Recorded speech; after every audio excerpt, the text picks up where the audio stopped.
Добре дошли в кухнята на тихото готвене с Деси.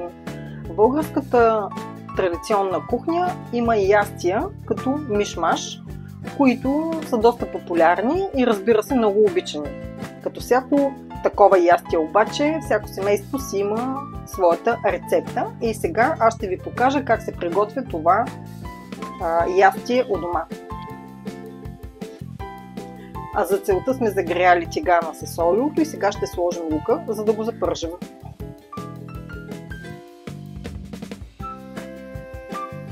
Лукът се е запържил почти до златисто и сега идва момента да прибавим нарязаните на ленти пиперки.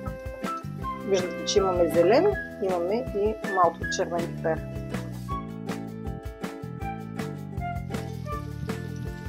Докато запържвате пипера, е добре от време на време да го разбърквате, за да може да се приготви равномерно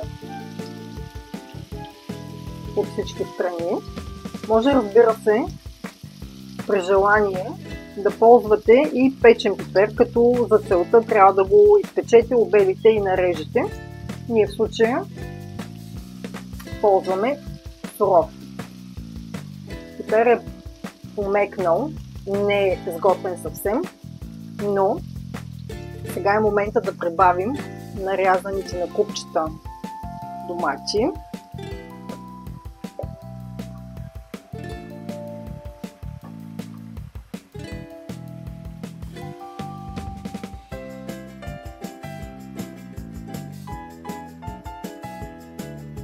И да продължим да готвим.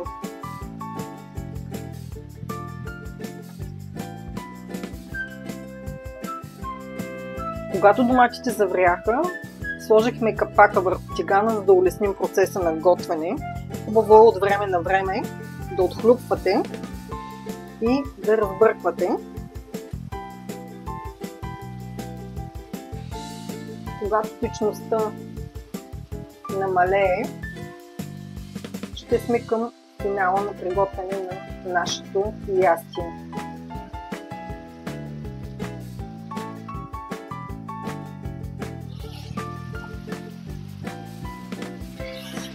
Течността е почти извряла. Сега идва момента да повкусим. С две много лесни и използвани подправки, а именно малко сол,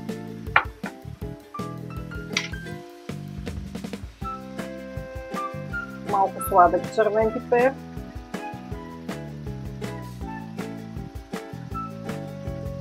ако доматите са по-киселини, може да сложите и малко захар, за да обере киселиността.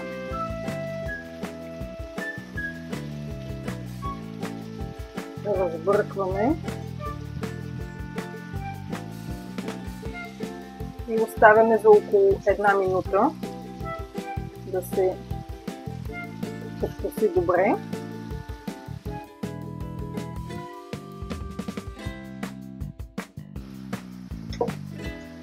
И сега идва ред да счукаме няколко яйца.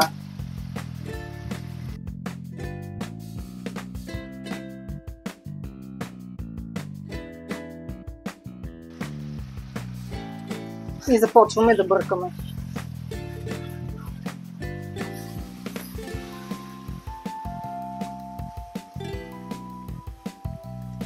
Броя на яйцата зависи от вашия вкус и от количеството домати и пипер. Ако прецените, че са малко, може да сложите още. Както в нашия случай ще прибавя още едно яйце.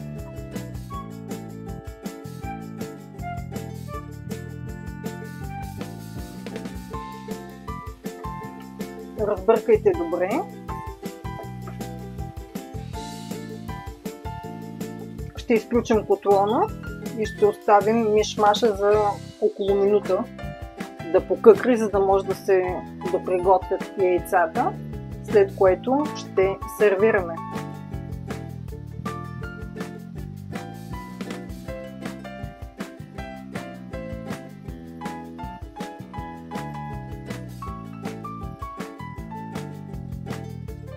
И ястието ни е готово.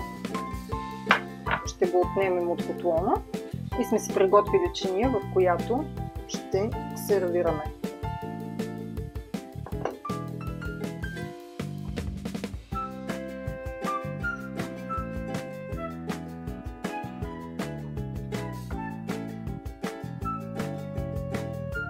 Може би ви направи впечатление, че в нашия мишмаш няма сирене, така е, защото аз не ям сирене. Ако искате, може да прибавите, може да украсите отгоре с малко магданоз за цвят и сте готови да сервирате. Добър апетит!